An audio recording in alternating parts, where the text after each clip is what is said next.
अल्लाहु अकबर अल्लाहु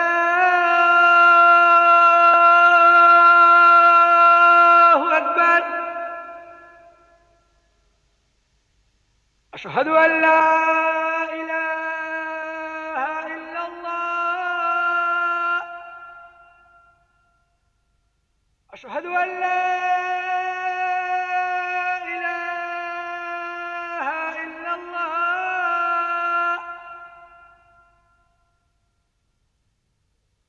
अशहदु अन्ना मुहम्मदर रसूलुल्लाह।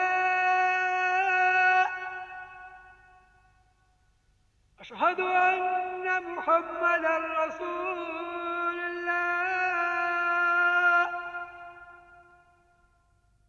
खान साहब बहरा बरकत मियाँ आयल बड़न। बरकत मियाँ जी हुजूर। आप उनके बैठावो, हम अभी आवतनी।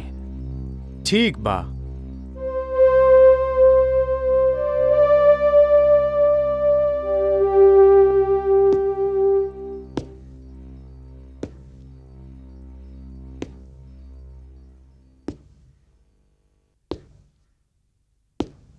अरे बरकत मियाँ।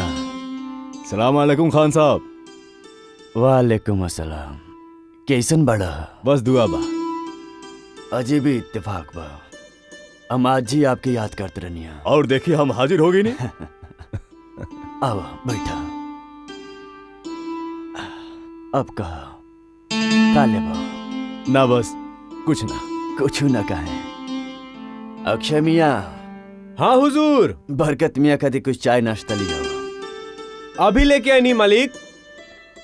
बरकत मियाँ हम आपसे यही पूछे चाहत रहनिया कि आपके शाहगंज मंडी गल तय भइल कि ना? हाँ खान साहब बिल्कुल तय। ई इलाका में हमनी के जोन 15-16 बैंक बा ओकरा खातिर रीजनल मैनेजर मिस्टर सुंदर गुप्ता एहिजा आ चुकल बड़े। बरकत मियाँ हम आपसे पहले भी कहले रहनिया कि हमारू हवेली जौन आपके बैंक के पास गिरवी पड़ल बा, अब ओकर देखभाल तई बूढ़ हड्डी से हो नहीं के पात। आप तो जाना तरह कि वैसे भी हम दुनिया में बहुत अकेला बने और दुनिया के उलझन से अब हम थक चुकल बने। अब तो अल्लाह अल्लाह करे के दिन बा।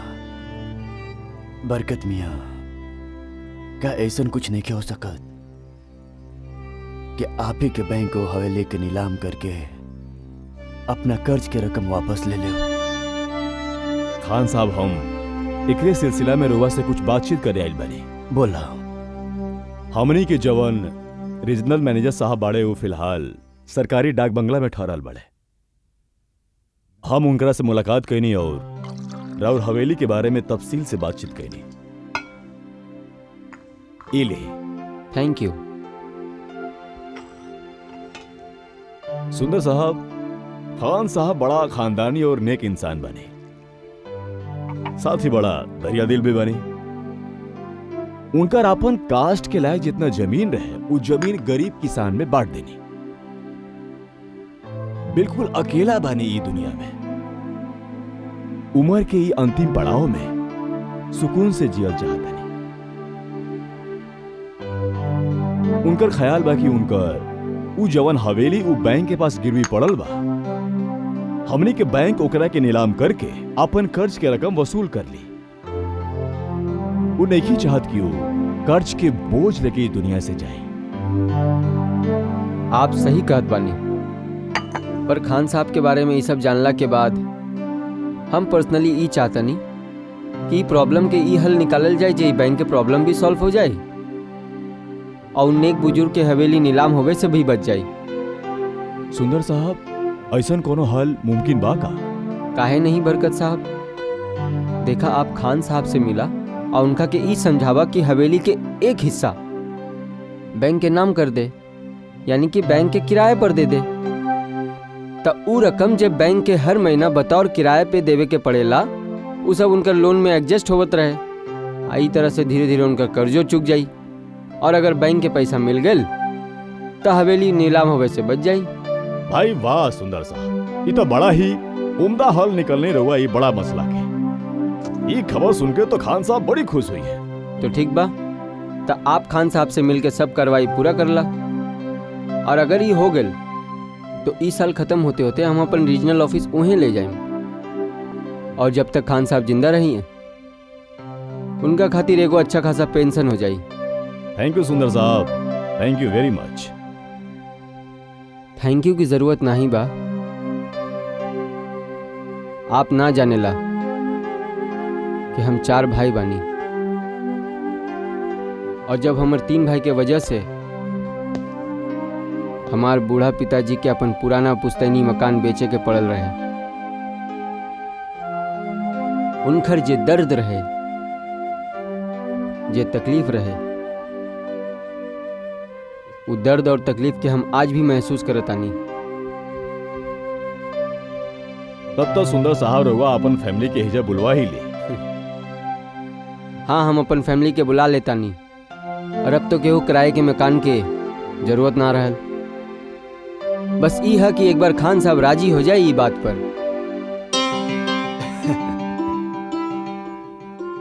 अब हम आपके कौना मुंह से शुक्रिया अदा करें। आप तो हमार सब परेशानी ही दूर कर डाला। खुदा आपके एकर फल जरूर दिया। खान साहब, अब रहुआ ही एग्रीमेंट के पढ़ के एकरा पे दस्तखत कर दी। अब इनमें पढ़े वाला कौन बात बा? क्या हम के आप पर भरोसा नहीं किए? हाँ,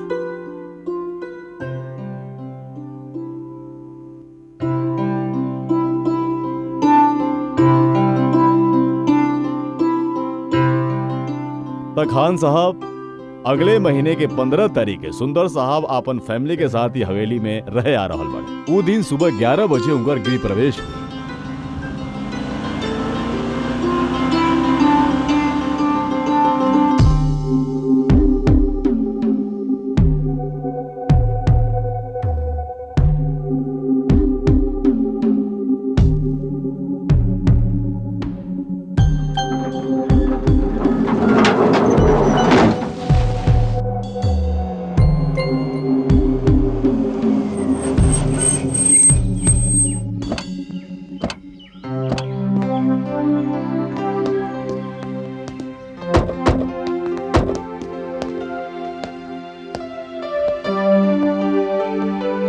वेलकम सुंदर साहब। थैंक यू, थैंक यू, सुस्वागतम सर। Thank you. बरकत साहब, ये है हमारी धर्मपत्नी शैलजा, नमस्ते भाभी जी। बेटी किरण, हेलो अंकल। हेलो बेटा। जूनियर मुकुल। हेलो बेटा। Hello uncle. बेटा ही तोहरा ला। Thank you uncle. अरे बरकत साहब, एकर का जरूरत रहे? अरे इट्स माय प्लेजर, ये तो बच्चा के खुशी खातिर बा। अब सुंदर साहब, मुहूर्त के समय हो गिल बा और पंडित जी भी आ गिल बड़े। आई जी, चला। आई सर, ये हमके दे दी। आई आई कम।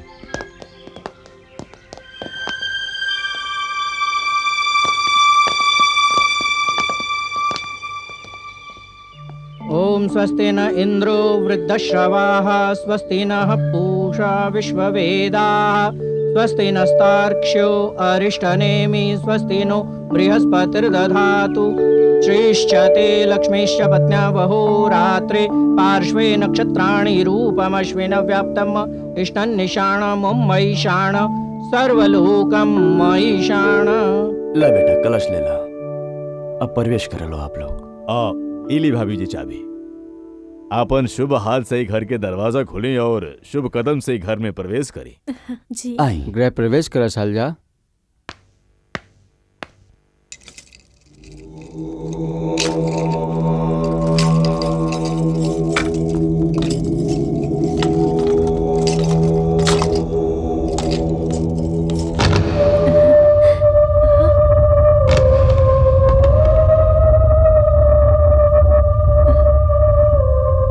बेटी चप्पल उतारा और दाहिना पाँव अंदर रखा।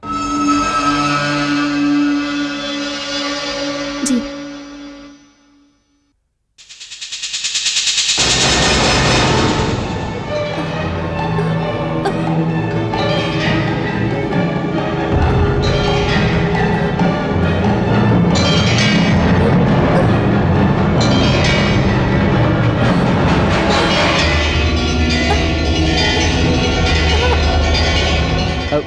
का भइल सालजा?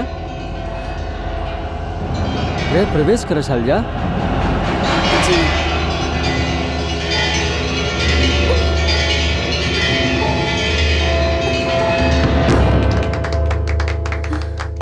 वाह भाभी वाह, राउर कदम पड़ते ही ये हवेली फिर से जगमगाए लगल।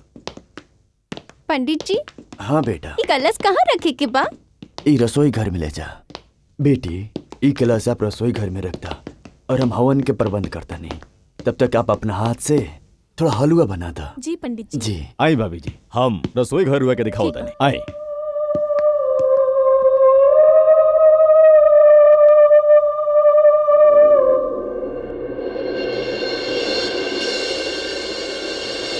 आई भाभी जी, ई रहल राउर किचन। अपन शुभ हाथ से रुआ एकर दरवाजा खोली।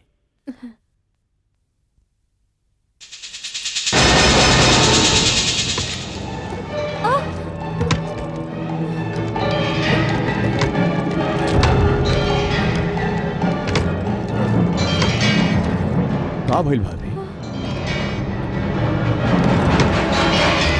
कहीं लॉक जाम तो नहीं क्यों हो गई? हटी, हम देख लेते हैं।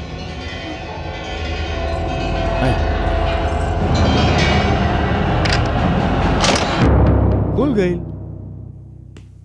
आई भाभी जी, आई। ये किचन काफी बड़ा बा।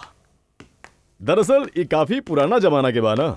आजकल के किचन तो बहुत छोटा छोटा होखेला और नसीब वालन के ही ऐसा किचन मिलेला। ये हवेली भी काफी पुराना बा, यही से एकर सारा कमरा बड़ा बा। जी हाँ, कुछ ज्यादा ही बड़ा। हाँ मम्मी, ये कलश कहाँ रखी? वहाँ चूल्हा के पास। भाभी जी, पसंद आई ना रउआ के? जी हम देखिए हिजा राशन के पूरा सामान सब्जी वगैरह मंगवा दले बानी। अगर फिर भी कोनो चीज की कमी होगी तो हमारा के रुआ बताई, हम फौरन इंतजाम करवा दे। जी शुक्रिया। भाभी जी, रुआ हलवा बनाई, हम बच्चा लोग के तब तक हवेली दिखा के लाओ तनी। हाँ बरकत अंकल। चलो बच्चा लोग, आओ।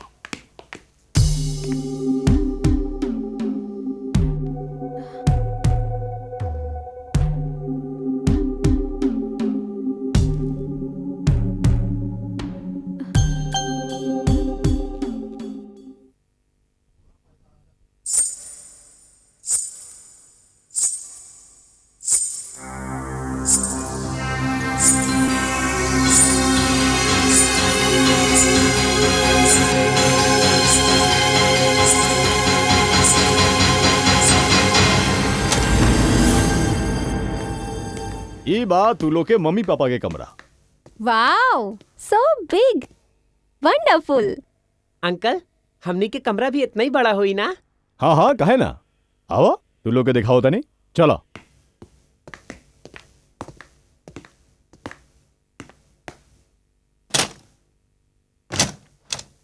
हाँ, ये रहा दोनों लोग के कमरा। Wow, it's beautiful. मुकुल साहब, पसंद आयल तोरा? अंकल, हमरा लागत रहे ना जाने हमनी के कौन पुराना हवेली में जातनी सन, लेकिन ई हवेली तो बहुत अच्छा बा। हाँ बेटा, ई जेकर हवेली बा ना, उनकर दादा ही हवेली के बनवैले रहन। Wow, it's wonderful uncle. अच्छा, अब चलो लोग, मम्मी तू लोग के इंतजार करत हुई है। चलो चलो चलो चलो चलो चलो चलो।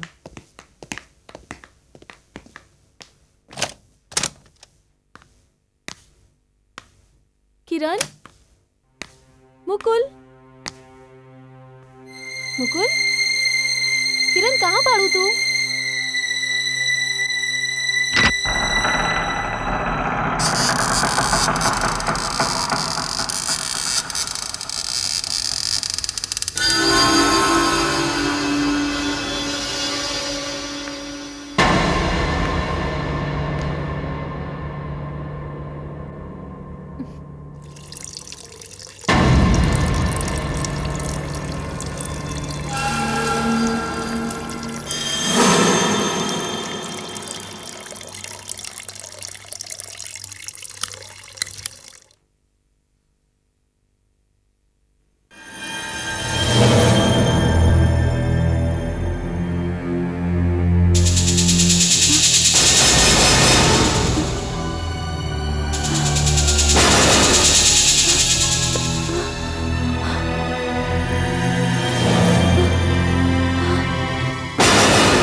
अस्सलाम वालेकुम खान साहब। वालेकुम अस्सलाम बरकत मियाँ। यहाँ अक्सर रात में बिजली चल जले, घंटों तक ना आवेले।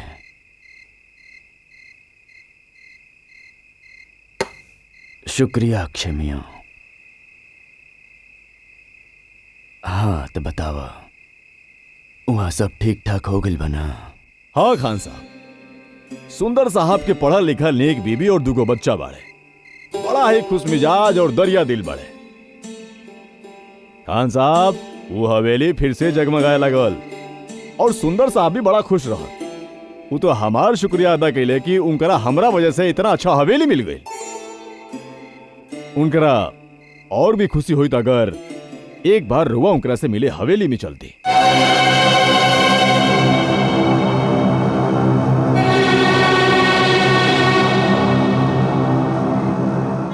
ना,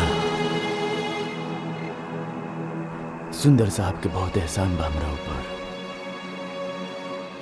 वो मुश्किल काम के आसान कर दालन,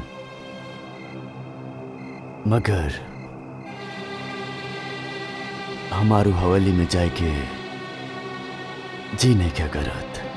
अब काहे खान साहब, ऐसन का बात बा?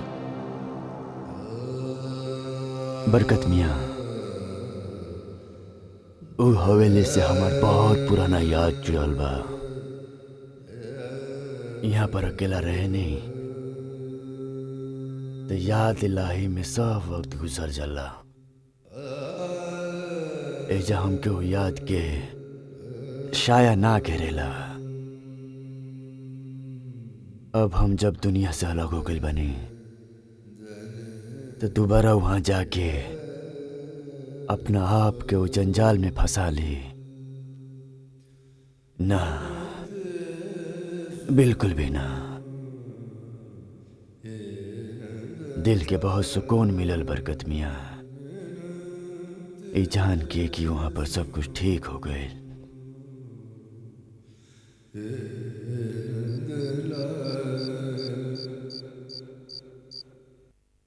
चला तू लोग दूध पीला।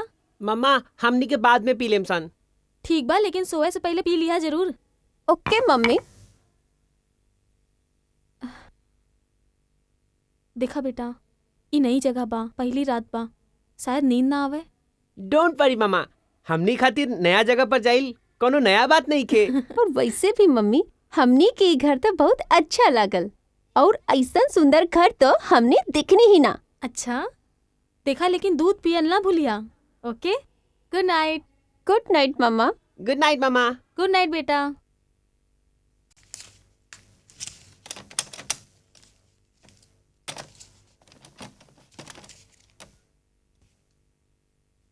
बच्चे सुध गइल का? नहीं, अभी पढ़त बाड़े। घर के बारे में कुछ कहले सु लोग? हाँ हाँ, हवेली में आके बहुत खुश बाड़े। गुड। सही, सब तोहरा वजह से भइल हा। हमार वजह से? हाँ शैल, तू हमार जिंदगी में आकर ओकरा खुशी से भर देलू हा। हालांकि हमार हर तीसरा साल ट्रांसफर हो जाला, बसल बसावल गृहस्थी तोड़े के पड़ेला, फिर जोड़े के पड़ेला। हम तो दफ्तर के काम में बिजी रही ले, बाकी के ही सब काम तोरा के अकेले ही करे के पड़ेला। पर तोहर माथा पर सिकन तक ना आवेला। ई जो कुछ भी हम करीला, रहुआ के प्यार और विश्वास पाए के। रहुआ हमके जे कुछ भी देनी, ओकर मुकाबले हम तो कुछ ना दे पाऊनी। अच्छा सर, ई तो बतावा कि तोहरा के घर कैसन लगल? घर? हाँ भाई, इतनी शानदार हवेली के इंतजाम के लिए बानी। भले 3 साल के लिए हो, लेकिन हम सोचनी कि हमार मलिका ई आलीशान हवेली में रही। चल, कोई कमी तो ना रह गल? नहीं, कोनो कमी ना हो, मगर हमके ई घर में अजीब सी कुछ अलग से ही फील हो रहल बा। कैसन फीलिंग? अगर हम रहुआ के बताए तो शायद रहुआ हम पे हंसब। अरे बात का बा, अगर कोनो हंसे वाला बात बा तो हमरो हंसे के मौका दा। जब हम हवेली के दरवाजा खोलनी और कदम रखे की कोशिश करत रहनी हा ता ऐसा लगल जैसे केहू हमार पैर पकड़ लेला सा।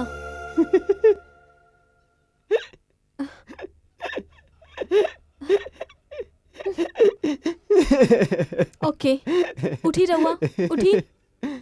भाई एकरा में ताजुब के का बात बा। जब तू पहली बार हवेली में कदम रख लू तो यहाँ के माहौल ने खुश होकर तोहर कदम चूम लेलस। रहुआ हंसल बंद करे। अच्छा बाबा ना हंसब, ये तो बतावा कि और का भइल। उ जब हम रसोई के दरवाजा खोलत रहनी हा ता ऐसा लगल केहू हमार हाथ पकड़ लेला सा। ये बात तो हमरा से बर्दाश्त ना हुई, बिल्कुल ना हुई। जिस हाथ के हम पकड़ ले बानी ऊ हाथ के केहू और छुए। देखी रहो मजाक मत करी। ऊ हाथ केहू लड़की के रहल हा। हाँ फिर ठीक बा, मगर यहाँ भी वही बात बा। माहौल के लगत रहे रसोई घर के दरवाजा खोलते हुए ई नाजुक हाथों के तकलीफ ना होई। वैसे ई बतावा जब आप रसोई में गेनी त हलवा आप बनेनी कि केहू बना के रख देलस? अब रहुआ ये सब रहे दी। हम सिर्फ इतना कहनी है कि हम महसूस कईनी हा, इतना कहनी है कि ऐसन भाईल बा। चला शुक्र बा ई बात दरवाजा तक ही रह गेल। ना ऐसा ना बा। जब हम पहली बार बाथरूम में गईनी ना त टब पहले से भरल रहल हा और जब हम ओकरा के खाली करे की कोशिश करनी हा त हमरा के उमन एक साया नजर आई। भाई माल गेनी चल जा। अब तू दिन में भी सपना देखत बाड़ू। हाँ हाँ रहे दा, मजाक मत उड़ावा हमार। हम ब्रश करके आवत आनी। चल का भाई? भाई हम तो सिर्फ इतना कहत रहनी कि अगर तू बाथरूम में टब भरल देखिया तो ई मत सोचिया कि टब केहू भर देलस, काहे कि ऊ टब ई ना चीज भर ले बा। बस ई सोच के कि सोबे के पहले तू नहाला तो नींद बढ़िया आई। वेरी फनी।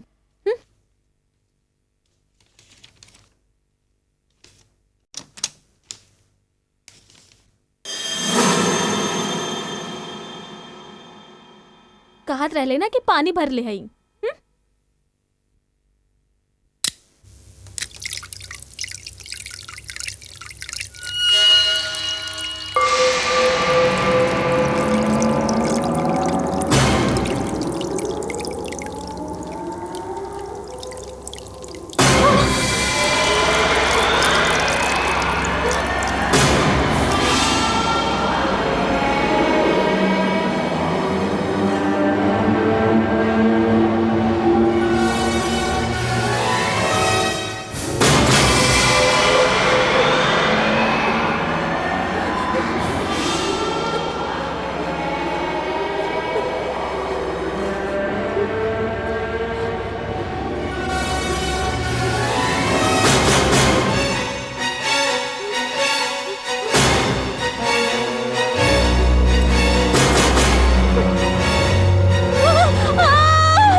सुंदर सुंदर सुंदर। का भइल सही का भइल? उ साया साया हमके दोबारा नजर आइला। कौना साया? उ है उ लड़की के। चला हमरा के देखावा। नहीं हमके डर लगत बा। ठीक बा तू रुका, हम देख के आवत रहुआ मत जाई। कुछो ना हुई, तू यहीं से रुका, हम आवत आनी।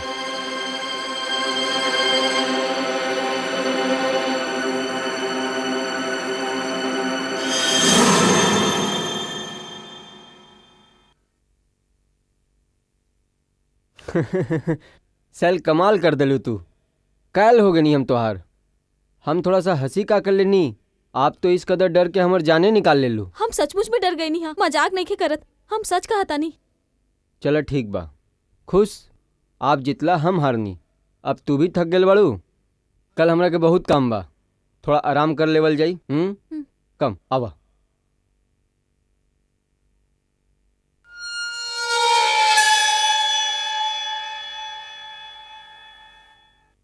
पास मी स्लाइस प्लीज। या ई राउर जूस और बच्चा लोग ई आप लोगन के दूध। अरे अरे ई का नाश्ता तो करला। मम्मी जितना खाए करला उतना खा ले निशान। कम से कम दूध तो पीला। अरे मम्मी अगर दूध पियब तो स्कूल में लेट हो जाए। स्कूल में मस्ती मत करिया। बाय मामा। बाय बाय मामा। बाय। तू लोग गाड़ी में बैठा, हम अभी आवत तानी। अच्छा भाई हमहू चला तानी। जूस तो पी ली। ना ना हमरा देर होता ऑफिस जाए खातिर। कोनो चीज की जरूरत हुई तो फोन कर लिया हमरा ऑफिस में। Take care. Have a nice day. Thanks bye.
पापा का भइला?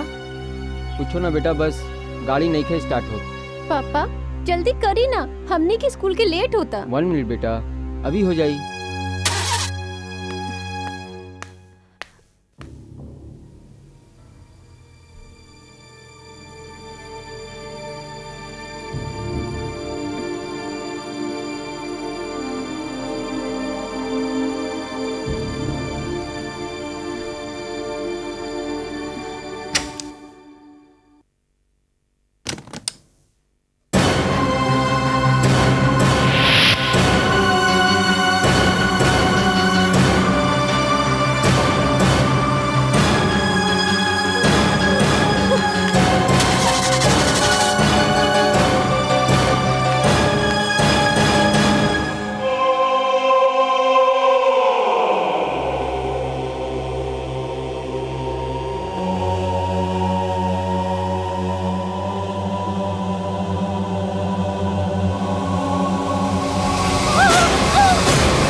शैल, मम्मी मम्मी सुंदर।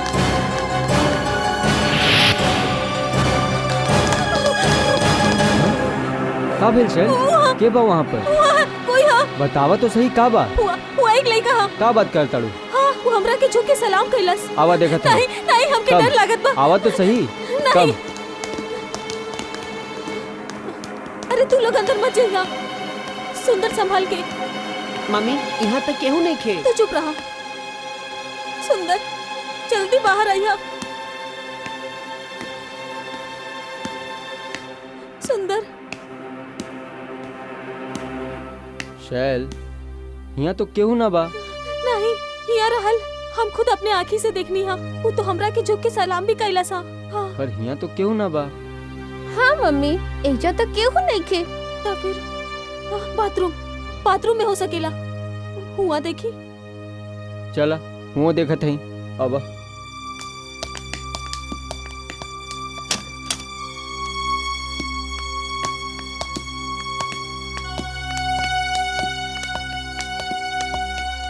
सुंदर संभल के। हाँ हम देखा तनी।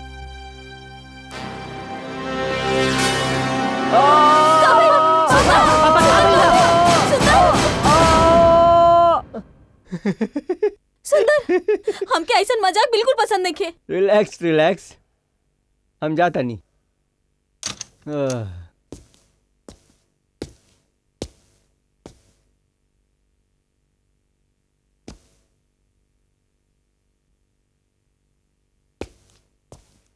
भाई शैल, यहाँ तो कुछ ना बा। हम रउआ के कैसे समझाई?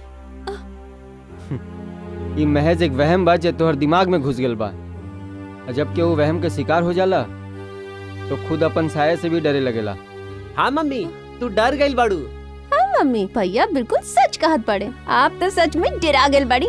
देखो शैल, बच्चों लोग अब यह कहता, सचमुच ये हवेली में केहू ना बा हमनी के सिवा। अब तू ये डर खौफ ये वहम अपन दिमाग से निकालता, बेफिक्र होके यहाँ रहा। हमारी यकीन माना कुछ ना हुई तोहरा। अब हम चलता नहीं। हम भी राउत संगे चलब। भाई हम ऑफिस जाता नहीं, बच्चा स्कूल जाई, तू कहाँ चलू हमरा साथे? हम शॉपिंग खातिर चल जाए और बच्चन की स्कूल से अपने साथे लेकर आए। हम ऐजा अकेले न रहब। ठीक बा, चला आवा। कम कम कम।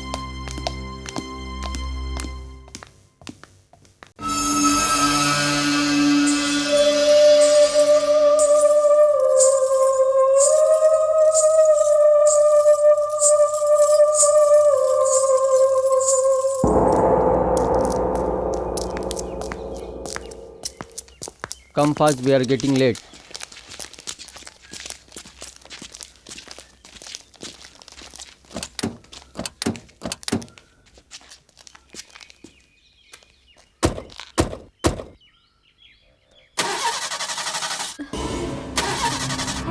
हम कहा था नहीं गाड़ी स्टार्ट ना हुई।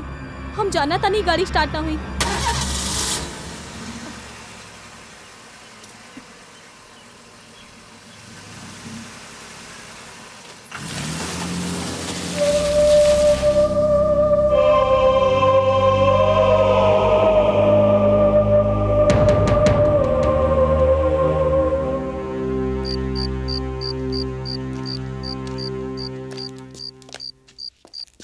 बरकत साहब आपके कॉर्पोरेशन खातिर बहुत बहुत शुक्रिया। सुंदर साहब ये कह के तो रुआ हमरा के शर्मिंदा करतनी। जे कुछ भी करतनी वो तो हमार फर्ज है। अब तो ये तोहर बड़कपन बा। देखा बरकत साहब बिजली चल गेल। हाँ एजा अक्सर ऐसा होत रहला। ओह तो हम चलत हनी। अच्छा कल ऑफिस में मिलब। Good night.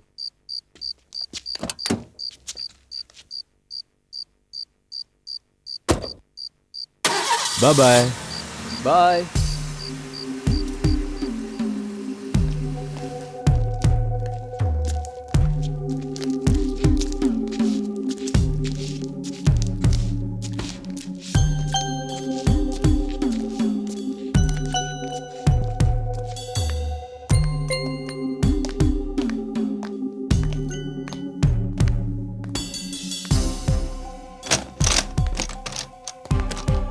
अरे एजा तो अंधेरा बा।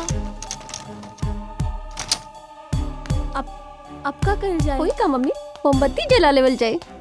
हाँ कैंडल्स हमार कमरा में बा। आवा चला।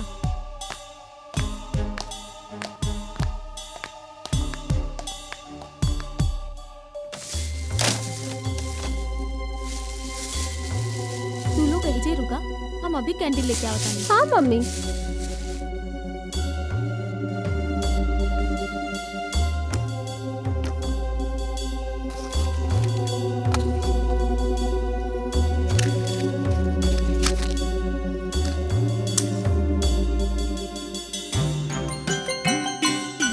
मम्मी कैंडल मिलल।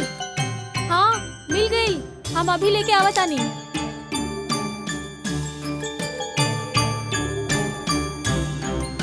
देखा इला कैंडल, तू लोग ऐसा बैठ के पढ़ाई करा, हम तब तक खाना बना के आवता नहीं। नहीं मम्मी आप अकेला में फिर डेरा जाए। हमने भी खाना बनावे में आपकी मदद करब। चला ठीक बा, संभल के। हाँ आजा।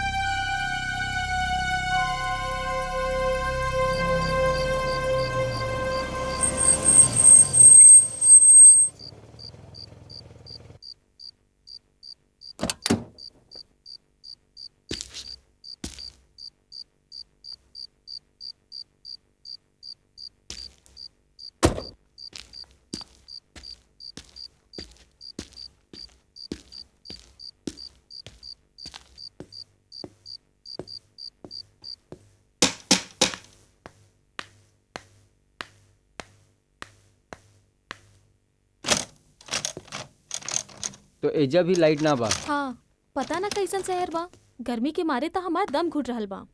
शहर के एमे का कसूर बा? बिजली तो हर शहर में जाला। वैसे तो और इन्फॉर्मेशन खातिर बता दी कि पूरा शहर में कहीं लाइट नहीं खे।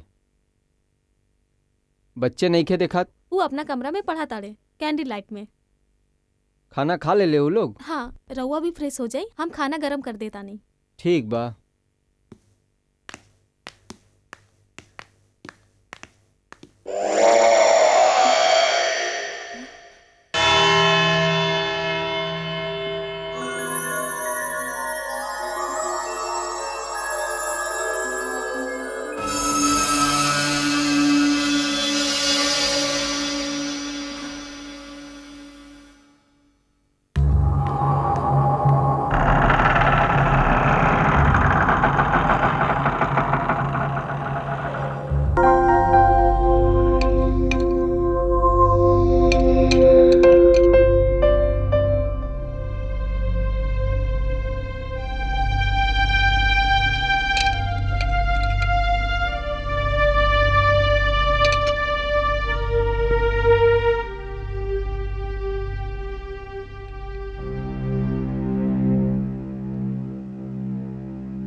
अरे का भइल? बात का बसल? तू खाना काहे नहीं खे खात? सुंदर ये जो कुछ भी घर में। तो सवेर वाली बात अब तक तोहर दिमाग में बा। देखी रहुआ हमार बात की यकीन करी या ना करी, लेकिन ये जो कुछ भी हम देखने आओ बिल्कुल सच बा। सैल हम तोहर सच्चाई पे कहियो शक ना कईनी। जे हकीकत बा ओकरा हमू माने ली, लेकिन वहम के वहम वहम वहम। ई पहला बार हमरे संगे नइखे भइल। हम पहिल दिन से ई सब देख रहल बानी। हम पहले भी बताऊनी हा, लेकिन रउआ है कि रिलैक्स रिलैक्स। अभी बात के एजे खत्म करा, कल सवेर बात करब इस बात पर। देखी, ई रउआ खातिर वहम हो सकेला, लेकिन हमरे खातिर सच बा। चल कहनी ने सवेर बात करब इस मसला पर। अब चल अपना कमरा में। कमरा में अंधेरी और गर्मी के मारे हमार दम घुट जाई। तो ठीक बा, छत पर चली।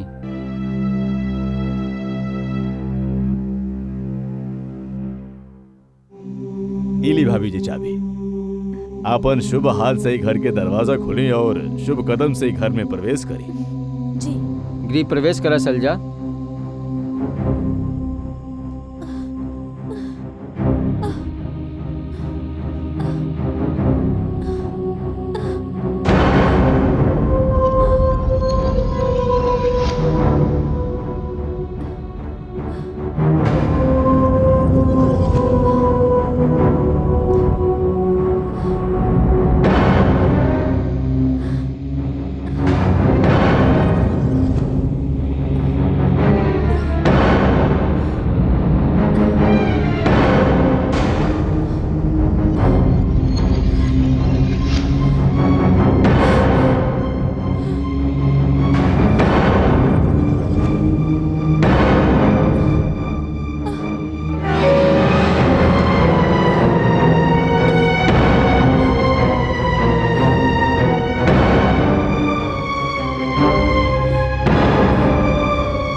सुंदर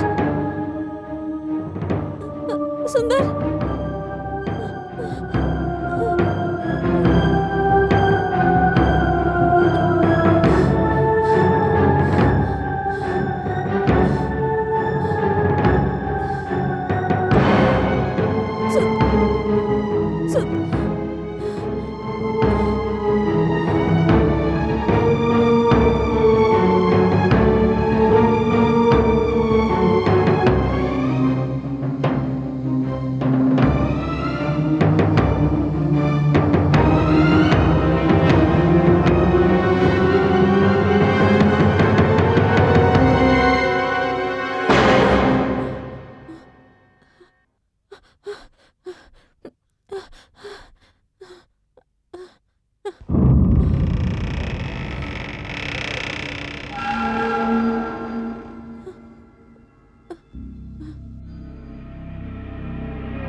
शैल जल्दी आवा, जल्दी आवा। शैल तू ठीक बाड़ू ना? वो दोनों एक लड़का लड़की दूल्हा दुल्हन रहे, बच्चन के कमरा पे गए सन। बच्चा के देखा कमरा में? ना? आवा।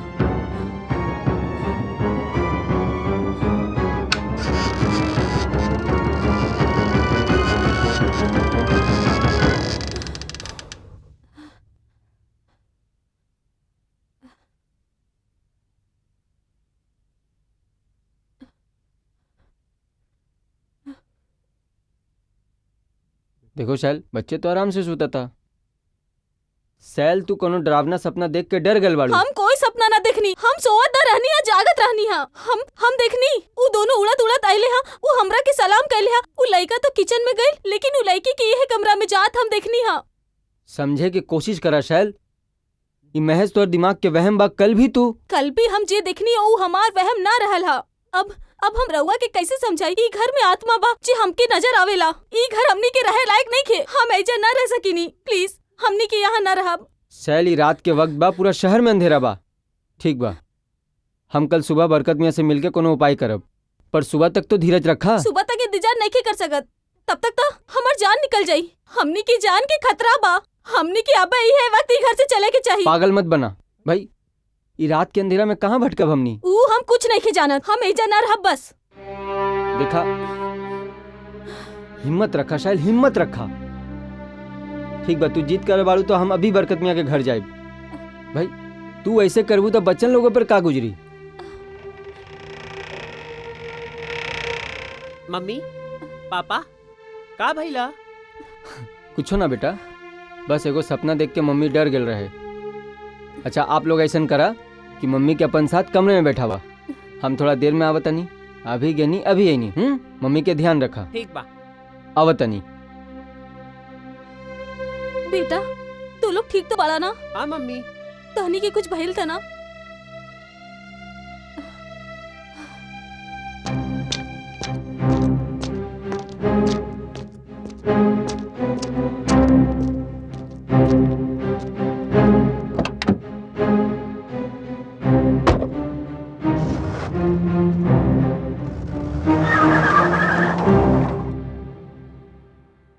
बरकत साहब, बरकत साहब।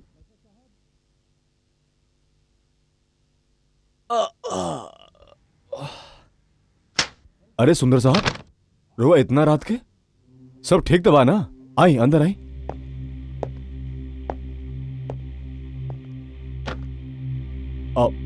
का बात बा सुंदर साहब, घर में सब ठीक ठाक बा ना? बड़ा अजीब सा हादसा भइला घरे में। कैसन हादसा? हम बहुत परेशान बानी बरकत साहब। सैलू कहता नहीं, जब से वो हवेली में कदम रख ले बा, कभी कोई ओकर हाथ पकड़ता, कभी केहू पैर। मतलब हम समझ नहीं ना। सैल कहता रहे कि वो हवेली हॉन्टेड बा। हॉन्टेड? हाँ, वहाँ रूह और आत्मा रहेला। ई का कहता नहीं रहुआ? हाँ बरकत साहब, ओकरा तो पूरा यकीन बा कि वो बाथरूम के टब में एक साया का देख ले बा। और आज तो गजबे हो गेल, वो खुद अपन आंखों से हवेली के छत पे दूगो आत्मा के उतरते देखले रहे। हवेली की छत पे? हाँ, काहे कि शहर में बिजली नहीं खे, तो हमनी छते पे सुतल रहनी। सैल कहता कि वो आत्मा एगो जवान लड़का लड़की के बा। बरकत साहब, सैल तो इस कदर डर गेल बा कि वो अब एक पल भी वो हवेली में ना रहे के चाहता। हम बहुत मुश्किल से ओकरा के बहुत समझा बुझा के बच्चा के साथ छोड़ के ही नहीं है। रात बा आपके तकलीफ हुई, पर तोरा के अभी हमारा साथ चले के पड़ी बरकत साहब। अब सुंदर साहब, ये बात हमरा वजह जाय से ना बनी, काहे कि हम नहीं जानत कि मामला का बा। एकरा खातिर तो हमरा खान साहब के पास जाए के पड़ी। खान साहब के पास? हाँ, काहे कि ये हवेली उनकरे हा और कई साल से बंद पड़ल रहे। अब ओइजा का बा और का नहीं कि एकरा बारे में शायद खान साहब जानस। बरकत साहब, सैल बुरा तरीका से डरल बा और घर में बच्चों के साथ अकेले भी बा। प्लीज बरकत साहब, तू सवेरे जल्दी आइया। सुंदर साहब, रहुआ एगो काम करे, रहुआ भाभी के पास जाए, हम अभी खान साहब के पास जाता नहीं और सुबह होके से पहले उनका हवेली लेके आवता नहीं। लेकिन हमारा ख्याल से रहुआ जल्दी जाए, काहे कि ओइजा भाभी बच्चा लोग के साथ अकेले बानी और इस समय राव जरूरत बा। हम अभी जल्दी जाता नहीं खान साहब के पास। ठीक बा बरकत साहब, पर जल्दी करिया, हम चला तनी।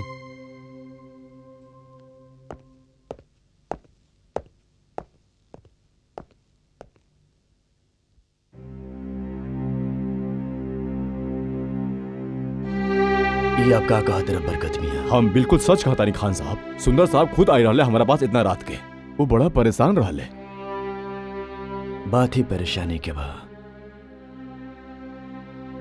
ये बात सुन के तो हम भी परेशान हो गई नहीं।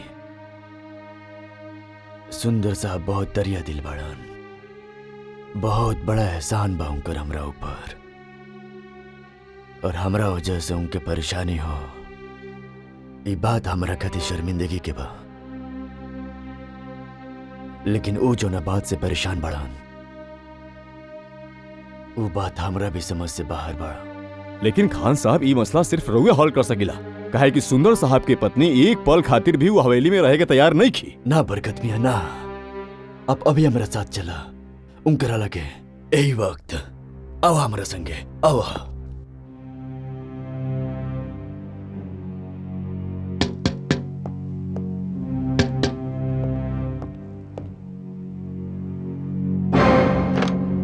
बरकत मियाँ, सुंदर साहब ये खान साहब, और खान साहब ये बड़े हमारे रीजनल मैनेजर सुंदर साहब। आदाब खान साहब। अल्लाह आपके सलामत रखस। आवत तसीफ लावा। सुंदर साहब, बरकत मियाँ कहा तरलान के। हाँ, अब का बताई खान साहब, अभी सिर्फ 2 दिन भइल हियाँ आवल, लेकिन पहले दिन से, बल्कि ओहे पल से हमर बीबी दरवाजा खोल के पैर अंदर रखे के चाहत रहनी, मानो जैसे कोई ओकर पैर पकड़ लेलस, और फिर किचन में जैसे कि ओकर हाथ पकड़ लेलस।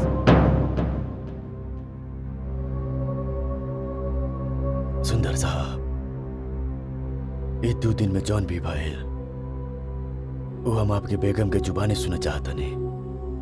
हाँ, यह बेहतर रही, हम अभी ओकरा के लेके आवतनी। आप मत जा, ए वक्त उनकर दिमागी हालत ठीक ना हुई, हमारी वहां कल ठीक रही। खान साहब, खामखा आपके तकलीफ हुई। ये मसला तकलीफ के नहीं खे, ये बात बहुत परेशानी के बा। जी ठीक बा, आई चलिए। चले।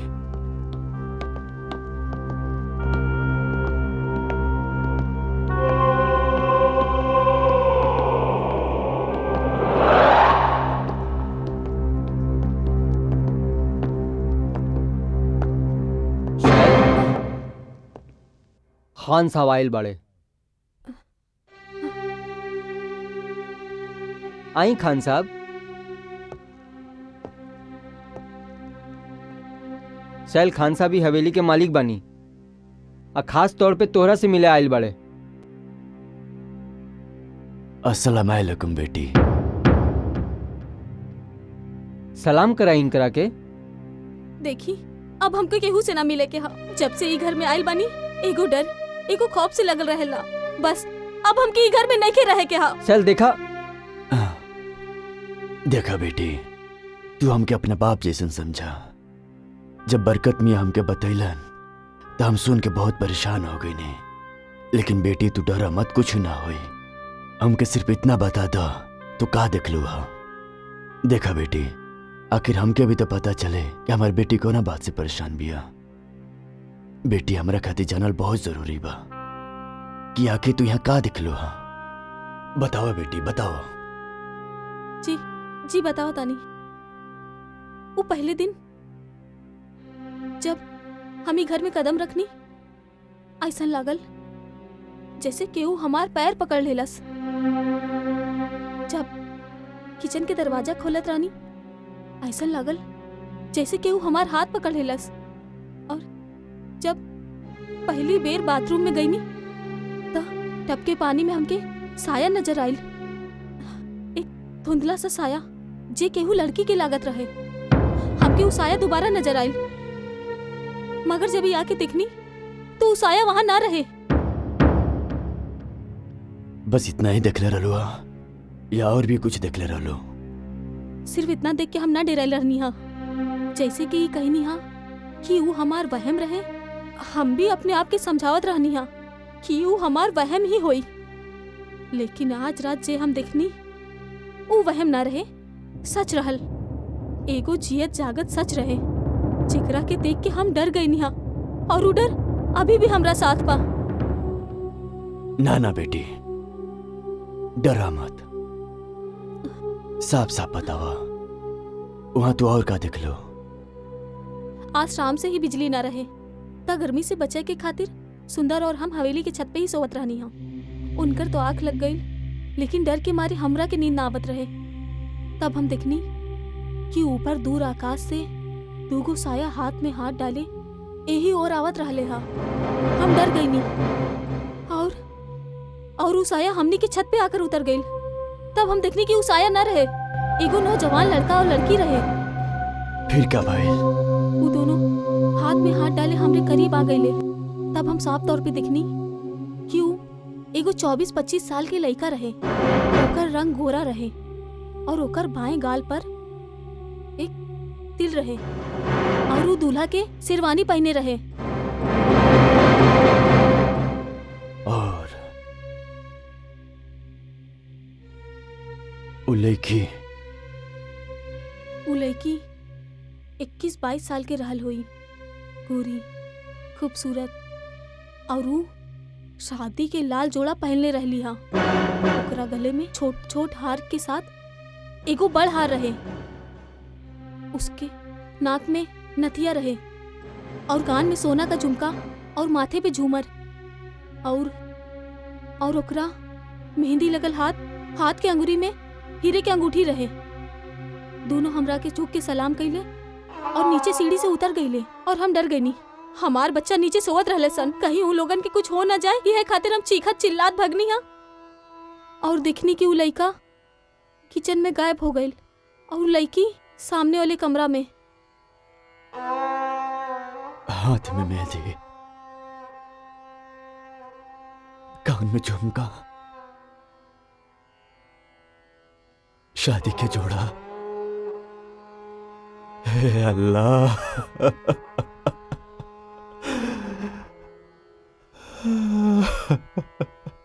खान साहब,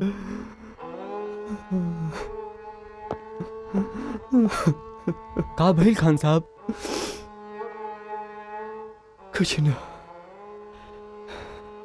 कुछ ना सुंदर साहब, कुछ ना।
हाँ, वो दोनों ये हाँ।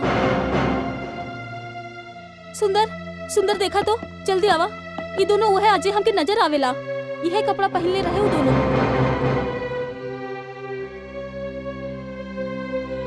खान साहब, हाँ, इहे दोनों जन हालो जेकर हमरा आज तक इंतजार बा। खान साहब, हम ना समझनी। ई हमार पोता परवेज और ओकर बीबी अजरा आई।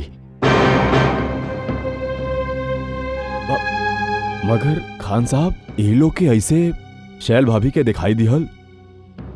खान साहब ये लोग बाड़े कहाँ? ई तो हमके भी नहीं के पता। ये बात आज से 35 साल पुराना है, जब हमार बेटा यावर खान और हमार बहू कामरो निसा एगो कार हादसा में कमसीन परवेज और हमरा जैसन बदनसीब बाप के दुनिया में अकेला छोड़ के हम अपना बेटा और अपना बहू की अमानत अपन पोता परवेज के अपना सीना से लगा कर परवरिश कैनी। कैसे दुनिया में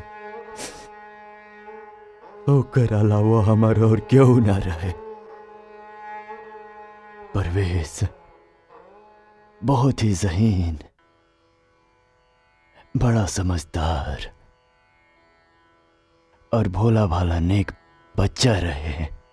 जब ओकर पढ़ाई खत्म भइल तो हम अपना दोस्त सूबेदार खान के बेटी अजरा खान के साथ शादी कदानी।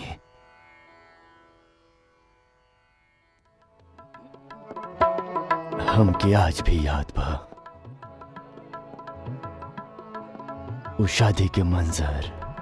जनाब परवेज खान वल्द मरहूम जावर खान रवा मौसमी अजरावानो विनते सुबेदार खान को वायवज मुबलिक 50,786 तलदार सिक्के राजुल वक्त महर ममुज्जल वकील साहब और 2 गवाहों के मौजूदगी में आपने निकाह कबूल किया।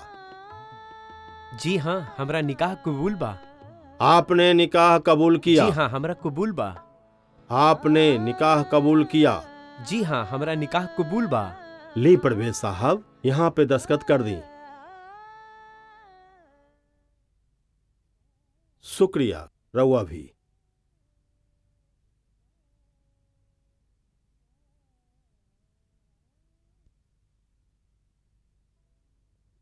लाई।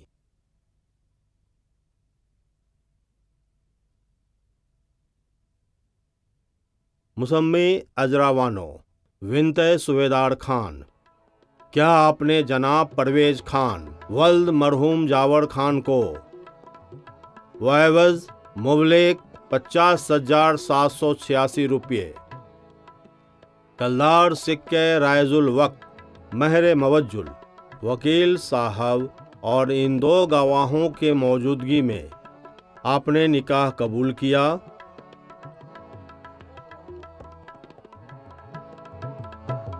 कबूल बा। आपने निकाह कबूल किया? कबूल बा। आपने निकाह कबूल किया? ना, ई कबूल नहीं खे कैले।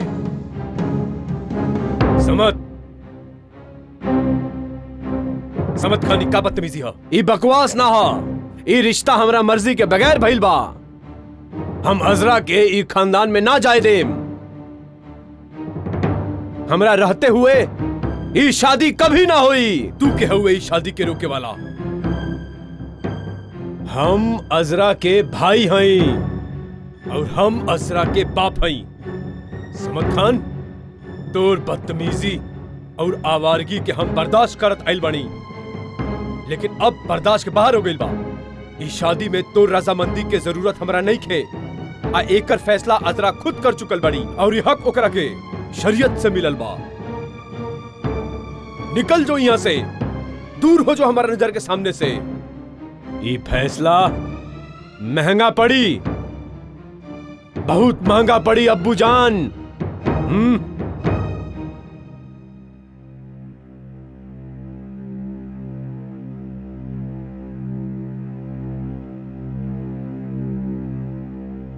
काजी साहब जी, निकाह के रस्म शुरू करी। जी बेहतर। मुसम्मी अजरावानो विनते सुबेदार खान, क्या आपने जनाब परवेज खान वल्द मरहूम जावर खान को वैवज मुबलेक 50,786 रुपये। कलदार सिक्के रायजुल वक्त महर मवज्जुल वकील साहब और इन दो गवाहों के मौजूदगी में आपने निकाह कबूल किया।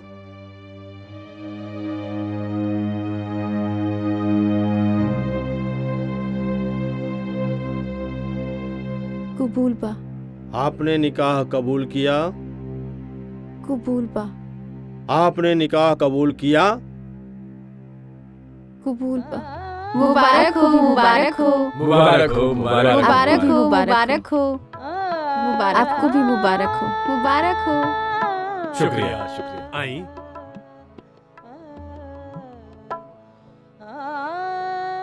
बस अल्लाह के फजल बा। अस्सलाम वालेकुम। वालेकुम अस्सलाम। खान साहब, पोता के शादी आपके बहुत बहुत मुबारक हो। मुबारक हो, मुबारक हो, शुक्रिया, मुबारक हो। शुक्रिया। ना बेटा।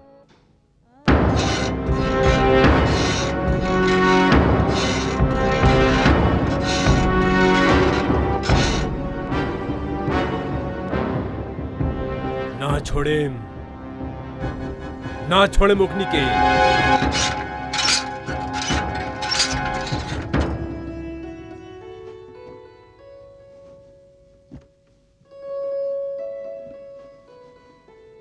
दादू जान, परवेज, सुभान अल्लाह, सुभान अल्लाह। तहाँ लो दोनों जना जहां भी रह लो, खुश रह लो, आबाद रह लो। अल्लाह ताला से हमार बस यह दुआ बा कि तहाँ लो के जोड़ी कयामत तक सलामत रहे। शुक्रिया दादा जान। मगर अफसोस की बात के बाकी कि जमीन के मामला में हमके दयालपुर जाए के पड़ा था, वरना हम तो हम लोग खुद ही विदा करती। हाँ दादू जान, ई काम भी तो जरूरी बाना। अच्छा ये बताओ कि तो हम लोग दोनों जन कहाँ जाता रहो और कब तक वापस आई भलो? दादू जान, प्लान तब बनवले बनी सन बहुत जगह जाए के और पूरा 2 महीना खातिर। लेकिन हमरा असरा के राय भी तो जाने के बा कि इकरा का पसंद बा और काची ना। इका कहत बानी आप, आपकी पसंद ही हमार पसंद बा। माशाअल्लाह, माशाअल्लाह। यही के कहल जला नेक शोहर बीवी। अच्छा बच्चा, अब हमके विदा करा। खुदा मेहरबान रहस। तो हम लोग जहां जहां जाइए लो हमके बतावत रही लो। अपन आवे के खबर जरूर दिया, हम तुरंत यहाँ पहुंच जाए। ठीक बा? जी दादू जान। अच्छा बच्चों, खुदा हाफिज।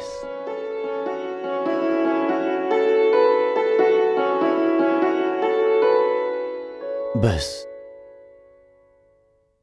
ओ गईले तो गईले, ना कोनो खत ना कोनो खबर आयल। हम बस इंतजार ही करते रह गए ने। हमारे इंतजार आज भी खत्म ना भय सुंदर साहब। बहु जौन कुछ भी बोल लिया उसे एक बात हमरे जहन में साफ हो गई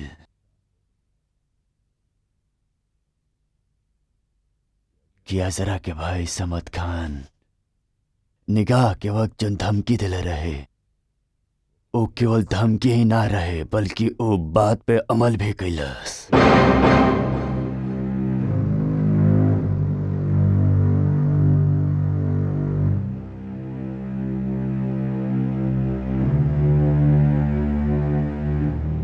हम खुदा से दुआ करब कि जो हम सोचता नहीं वो सच ना होके,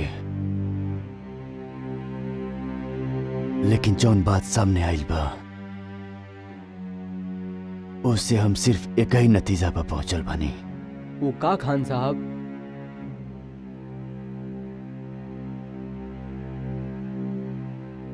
सुंदर साहब, हमने के रसोई घर और स्नानागार के तोड़े के पड़ी।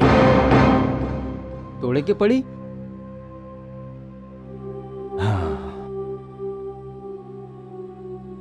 बस यह आखिरी कोशिश हुई।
खान साहब, ये तो कोनो दुल्हन के ढांचा लगता। या अल्लाह,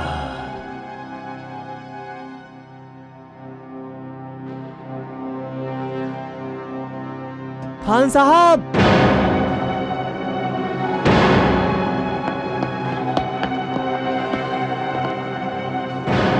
परवेज, या खुदा,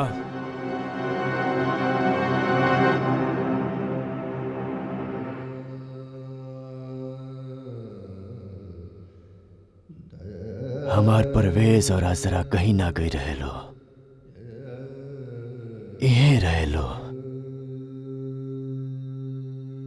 पता ना वो दरिंदा के मासूम के खून बहा के का हासिल भइल।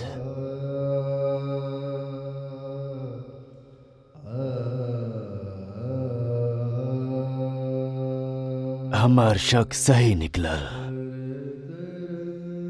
ए मासूम पर बहुत जुल्म भइल बा,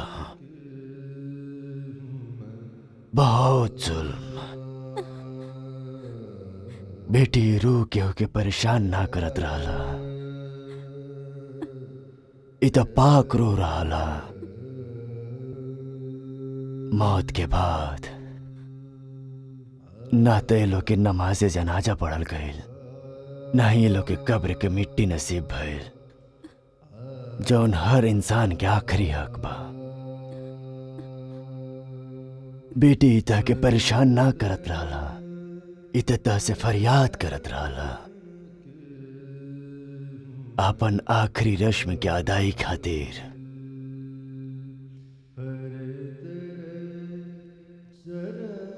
हम तहाँ लोग के सबके शुक्र गुजार बानी कि तहाँ लोग बेचैन रूह के सुकून देहलो और हमारे इंतजार खत्म हो गई। बरकत मियां, आप हमारा साथ आओ कफन और दफन के इंतजाम करे खातिर। जी खान साहब।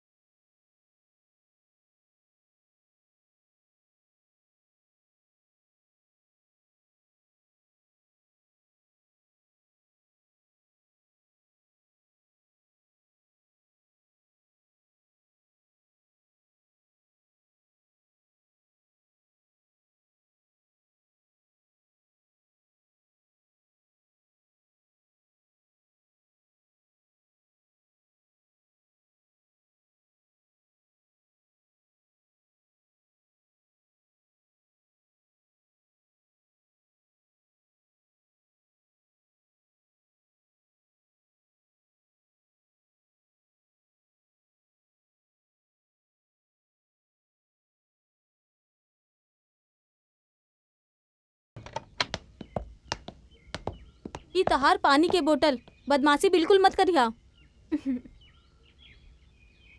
By mummy. बाय। अच्छा सैल, अब हम चला तानी। अब तोरा के क्यों परेशान ना करी। खुद के ध्यान रखिया। You have a nice day too. Thanks, bye by.